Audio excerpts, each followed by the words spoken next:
பார்த்துட்டு இருக்கிறது பேர் வந்து சம்பா நண்டு. இந்தியாவில் எங்கெங்க அலையத்தி காடுகள் வளர்ந்துருக்கோ அந்த இடத்துல இந்த சம்பா நண்டுகளும் இருக்கும்.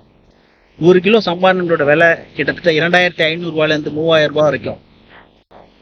சிறிய வலைகளை அமைப்பதன் மூலமாக மண்ணில் உள்ள சத்து பொருட்களை அது கொஞ்சம் கொஞ்சமாக எடுத்து சாப்பிட்டு அதை வந்து தன்னுடைய வளர்ச்சிக்கு பயன்படுத்துது.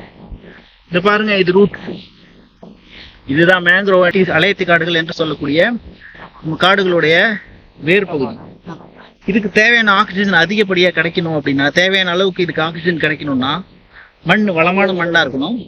அலையத்தி காடுகள் இருக்கக்கூடிய இடங்கள்ல சேற்று பகுதியா இருக்கும். சேற்றுல ஆக்சிஜன் அளவு கம்மியா இருக்கும். நண்டுகள் நிறைய வலைகளை அந்த இடத்துல கட்டுறதுனால, தன்னுடைய வாழ்விடமா அதை பயன்படுத்துறதுனால காற்று வந்து அந்த சேற்றுக்குள்ள போய் காற்று அந்த இடத்துல நிறைய ஆக்சிஜன் கிடைக்கிறதுக்கு வழிவகை பண்ணுது. ஸோ இந்த அலையத்தி காடுகளுடைய இலைகள் மற்றும் வேர்கள் போன்றவை மக்கி போன பிறகு இந்த சேற்றோட கலந்துரும். அதுதான் இந்த நண்டு வந்து சாப்பிடுது. நம்ம பகுதியில் இருக்கக்கூடிய மீனவர்களுக்கு வாழ்வாதாரமாகவும் நண்டு உற்பத்திக்கு முக்கிய களமாகவும் இருக்கக்கூடிய இந்த அலையத்தி காடுகளை பாதுகாக்கிறதுக்காக மத்திய மாநில அரசுகள் நிறைய நடவடிக்கைகள் எடுத்துட்டு வராங்க. அதுக்கு எல்லாரும் ஒத்துழைப்பு கொடுப்போம். புயல் மற்றும் பேரிடர்களில் இருந்து பாதுகாக்கக்கூடிய இந்த அலையத்தி காடுகளை நன்றாக வளர்த்து அதன் மூலமாக நம்மளது கடலோர பகுதிகளை பாதுகாப்போம்.